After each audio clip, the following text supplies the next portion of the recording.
penso abbiate fatto un bellissimo percorso, perché se siete arrivati a Polesella sicuramente avete visto delle bellezze del nostro territorio, del Polesine. Abbiamo voluto fortemente queste piste ciclabili perché vi danno la possibilità di vederci con calma.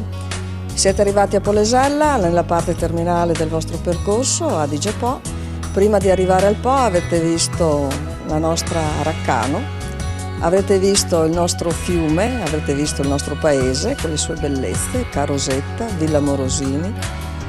Un percorso che abbiamo voluto perché potevate così vedere un territorio non montano, ma le nostre uniche altezze sono date dall'argine. Potrete vedere il borgo di Santa Maura, l'ultimo borgo rimasto nella Golena, abitato e che può essere visitato con un pensiero come poteva essere il viverci una volta. Avrete visto Villa Selmi con un bellissimo parco, Villa Morosini con le sue opere d'arte, il Doge da Venezia scendeva e arrivava qua. Pensate che una volta l'Argine non la copriva, per cui l'acqua arrivava alla villa. Grazie di essere arrivati a Polesella.